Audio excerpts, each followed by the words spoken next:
Hey everyone, it's been a while since I've done a vlog update. So I've been meaning to update the blog. I figured it would be good just to do a video log and update here. Yeah, it's been a time. Global pandemic. Um, our family is still pretty isolated. I think that's the biggest bummer. I haven't really hung out in person with my sister and her family since April, since Easter. And my brother bought a new house down in North Carolina on the water, and we're all really excited for him, but we don't really want to get on the road and go visit between being out in public, being in hotels, that sort of thing. So it's kind of a bummer, but we've been keeping busy here at the house. Since the last time I made an update on my blog, we remodeled the front porch, which was a lot of fun. That took about a month. And then we moved into the living room. We did a bunch of painting. For Father's Day in July, my mom and I put up some beadboard around where he cleans his fish out in the garage, the utility sink, and installed some new lighting and just generally cleaned it out, painted it, got it all fixed up for him, which was a fun project. And we've been refinishing some furniture. I got really into teardrop campers, which I wanted to give a little preview of now. If I can swivel this over so you can see the screen. Yeah, so this was just a SketchUp design that I did, and I sent this out to some friends for feedback, but there's a lot you can do with just extruded polystyrene foam from Home Depot. A lot of people, you can see the blue here, a lot of people build a camper just with this stuff. They just buy foam at Home Depot. They put a little bit of bracing in around the windows and doors, and otherwise just build the whole thing out of foam. It's very lightweight. It's very well insulated. 2-inch extruded polystyrene is about an R10, so almost the same amount you'd have in a house in the walls in some states. And this one I was kind of making to be what they call a slouchy, so it'd be 5 feet tall on the inside, not quite a teardrop where you just have to crawl in and lay down. You'd be able to sit comfortably at a table, most people. And then just started looking at the framing numbers, and if I did use wood, how I would frame it in and all that sort of thing, along with different trailer designs, which is also fun. You know, you can use a smaller trailer and build out over the wheels, but you lose some space inside, or you can build a larger trailer and just have a flat floor. So this was fun. I worked on that project for, I don't know, a couple weeks. It kept me busy. So it was kind of nice to, excuse the camera jiggle here. It was kind of nice to have a project to work on for a while. And also brush up on my SketchUp skills, because the program's really easy to use, but it's very powerful. And it's pretty cool to be able to build things virtually and spot mistake. I'm talking, you know, things like this, campers, but also houses. You can measure the dimensions of a room and then basically just start building your rooms and your houses, moving walls, rearranging furniture. You can download a lot of 3D models and just place things in the room and move it around. So it's really nice to be able to customize. And with my interest in real estate, it's kind of nice to learn this program so that in the future, if I want to kind of remodel a house and start moving walls or visualizing what things are going to look like in a design, especially kitchens and things like that where inches matter and you need things to be in certain places. This program is really nice for that, and it's really simple to just mock it up in 3D CAD, find out that you've got an interference problem by a couple inches, and just shift things around before you actually have to go build it. So that was a lot of fun working on that. I did actually buy some foam and some plywood, and I started experimenting with wood glue and bonding the panels together, and I made a video testing that to failure. It's incredibly strong, even just 1/4-inch plywood with 1-inch foam. I was shocked at how strong the panel was once it's together. You have the 2 skins in the middle, which is in construction for a lot of newer homes. They use structurally integrated panels. They're called SIPs. And that's the concept. If you have 2 skins with foam in the middle, and it's not very compressible, so when you put the whole thing together as a package, it's way stronger than the sum of its parts. Pretty cool. Like, you know it conceptually if you read the science of it, but me bouncing up and down on a piece of it with all my weight was pretty interesting. And there's a guy online who does these with 2-inch foam and 1/4-inch plywood, and he showed a picture of about 1,200 pounds of gravel on top of a 5-foot wide, 5-foot long bench with no perceptible sag. It was incredible. So the stuff is really cool to build with, and so I was enjoying that aspect of kind of keeping busy during pandemic.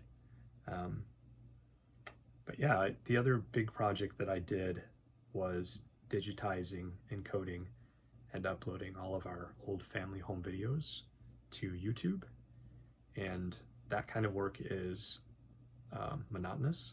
It's super time consuming, especially the encoding portions. And it's probably not something I would have done if I had literally anything else to do. So great activity for what we're going through. So I got through all of that, dug through old hard drives. Years ago, my mom's VHS tapes were starting to go. So we sent them out to a service that digitizes them for you, puts them on DVDs. Those were actually really easy. I was able to just put those in a DVD drive and use Handbrake to pull in the source video and then encode it and upload it to YouTube. Some of the older stuff that they had, we converted ourselves using like a VCR and a grabber for your computer. So I can give more details on the process. I'm thinking about making a blog post on that that's dedicated, because I've had a couple people already indicate interest in that. It can get pretty complicated, especially for someone who hasn't done that before. And even for me, I have encoded a lot of video. There's a lot of features in Handbrake that are really nice, like denoise and decomb filters that can actually take a lot of judder and shake out of old VHS tapes. Some of the sources we had were pretty bad, and I was able to clean it up a surprising amount just running it through filters and software. And the other thing that I gleaned from all of the encoding was the speed of it can vary dramatically. So doing it completely in software, it's almost real time. So if you have a 2-hour video, it's going to take 2 hours to encode on a mid-grade system, which is what I have. It was about the same on my PC as it was on my MacBook Pro, which is like a 3.5 gig, pretty top of the line system.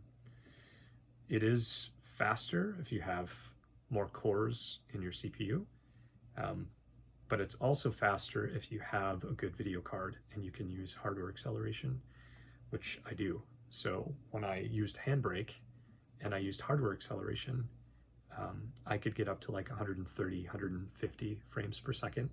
So it was cutting my encode times down by, a fifth of what they would have been otherwise. So that was super helpful to realize, and also realizing what parameters in Handbrake caused the encoding times to go way, way up. There were some denoise features for audio specifically, and when you turn those on, it cut your encode times. Sorry, it doubled your encode times. Encoding time went way up, encoding speed went down. So I think I'll do a dedicated article on that, and if you are interested in that, reach out to me directly or leave a comment. I'd love to hear feedback on what you're looking for. But creating it in YouTube was also a little tricky. They don't allow you to create private YouTube channels, which I didn't fully realize until I tried. What you have to do is basically upload the videos as unlisted. And I used a brand account, which means multiple people can manage it. And when they're unlisted, all you have to do is send the links to your relatives, and then they can view the videos. But they can't just go to your channel and see a nice list of all the videos you have, which would be ideal, because YouTube and Google don't allow that. Pretty silly, in my opinion. But that did work, and it worked well, even for the members of my family who are not very technical. They were able to see all the videos, watch them. The nice thing about unlisted is they can copy a link and send it to like a cousin or an aunt or somebody who isn't on your regular site. If you make the videos private, they have to have the link in their email in order for that to open. So even if they have the link of the video and it's private, they can't access it. So unlisted, it seemed like the best way to go, and it's worked out pretty well for us. So I was glad about that. It took me a long time to encode all that stuff, but I've been pleasantly surprised. The family is really grateful, and in fact has just spent a lot of time pulling up the videos on TV and watching them and laughing about old memories and old Christmases and events that we went to, and births, things that the kids said that were funny from years ago. And we've had a fun time seeing my parents' old videos from when they went on vacation in Canada, and some old family friends that have passed away. So it was surprisingly nice to see the family pitch in. And because it's a brand account, my brother and my sister are able to add their own videos into the account so that everybody has a space to share and everybody's videos can kind of collectively come together. It was also very timely because my mom's iMac had been running slow. So I decided to pull the videos and photos off of it with the expectation of doing this project. But when I did it, I realized how slow it was and decided to do an upgrade to her computer. And when I swapped the drive, we realized that the drive itself had a bunch of errors on it. I was unable to clone the drive. And so I don't know how close the drive was to failing, but it definitely was running slow for months, if not a full year. And my mom doesn't have a lot of backups of a lot of the videos. So I'm super grateful that we caught it when we did. So it's also really nice to know that we have a backup of all those videos in the cloud, so that if anything would ever happen to one person's hard drive, all those videos are up in a place where everybody can access and re-download them. Yeah, a separate topic, my mom has a late 2015 iMac. Replacing the hard drive is not trivial. We did it. It was a great upgrade. It cost $35, 25 for the hard drive and 10 for the kit. Basically, you need a special little pizza cutter type thing to separate the screen from the chassis. You cut through all the foam. You have to remove the entire screen, remove internal cables. You're looking right at the boards of the system. Apple does not really want you to replace that. It's meant to be done in an authorized repair center, but once we repaired it, it runs great. And solid state hard drives are so cheap now. We got a 240 gig PNY for $25 on Amazon. So that system was really slow with the old drive, and now with the solid state, it's like a whole new machine. So hopefully that'll last for years and years more. And it only took about 40 minutes from start to finish to replace the drive, and then hours and hours to get all of her files back on it because the hard drive clone failed. So I had to manually pull in all of her stuff. I eventually was able to use an adapter kit to mount the drive externally, plug it in by USB, and then I used Migration Assistant and pulled everything in. But it took me almost 10 hours to get all of her files and back to a state where all of her logins are there, all of her applications are there, just as she had it before. It took quite a while, but the hard drive swap itself was quick. So I think those are some of the highlights of what's been going on. I was pretty blessed that some of my friends were able to finish their PhDs this year, which was a huge culmination of all their work. And I got to tune in and watch because I've never gotten to do that before. So it was really interesting. Both of them went to Stanford. And so they just sent out Zoom links for the public portion of their dissertation defense. And so their friends and family got to tune in and watch while they presented their papers and got accolades from their professors and were able to kind of share in the moment. Was really special. And so that was a lot of fun just to watch and participate in that through Zoom, which is how everyone is communicating now. And yeah, I think we're continuing to play cards as a family by Zoom. We played 2 hands, 1 on each side. That's been fun. I've caught up with a lot of friends by video. Seems like a lot of people right now are either doing house projects or they're finding new hobbies.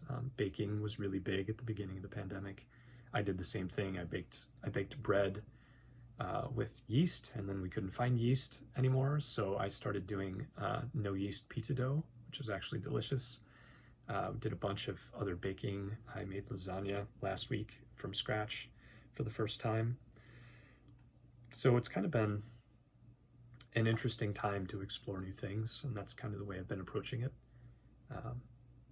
It's definitely, for the record, because I do want to capture the reality of how I'm feeling right now. Feeling bored, feeling socially isolated. It's hard. I've been looking back through old vacation footage when I was doing my home videos, and you look at some of the stuff from January and February of this year when I did a lot of travel to see friends, and it just feels like forever ago. It's actually hard to remember how it felt when you could just go out and not have to worry and travel on planes and go to get coffee and go to restaurants, and that all seems forever ago. And that was, it's August now. That was February. So it really was not that long ago, but 6 months of not seeing friends and not traveling and not eating out of restaurants and not being able to do a lot of those normal life routine things does feel like a really long time. So I feel very fortunate that I took the time off that I did when I did.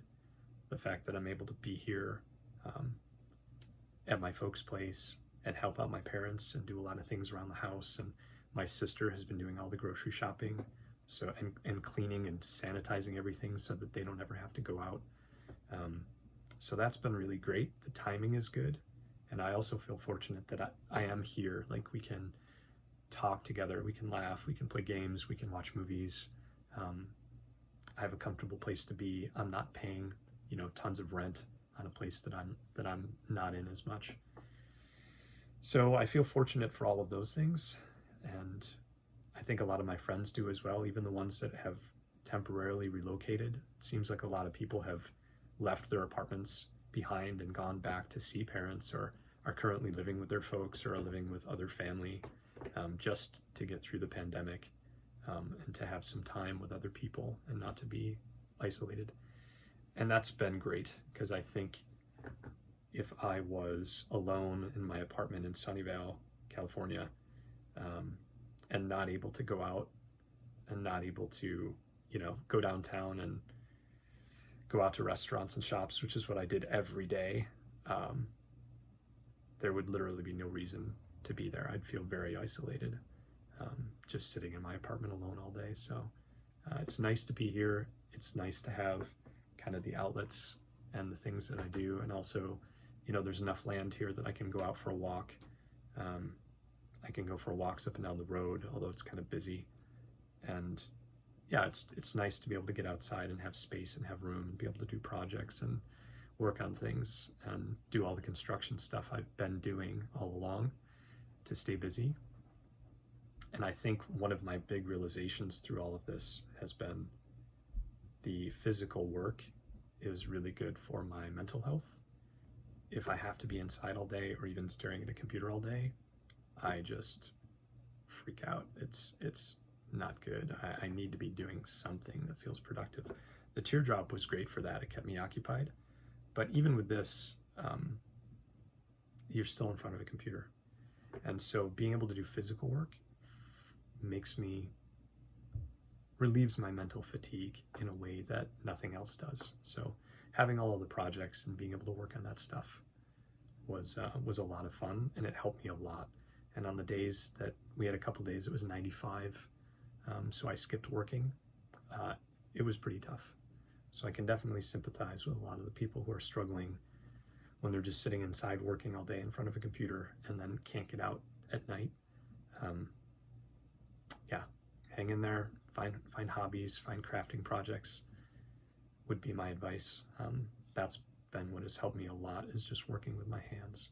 But this is a crazy time. All my friends that I've talked to, everybody kind of agrees that we've never lived through a time like this. My parents say the same thing. They can't ever remember a time like this. So I think it's going to be pretty interesting to look back on this and glean some of the lessons of the things that we've learned through going through this, and maybe to have a newfound appreciation once we do get past this for all of the usual things that we always took for granted. But yeah, that's just my quick vlog update for now, and please do comment if either of those things I mentioned seem interesting, particularly the home movies and doing all the encoding stuff. I can definitely do an update on that. But thanks for watching, and yeah, see you soon.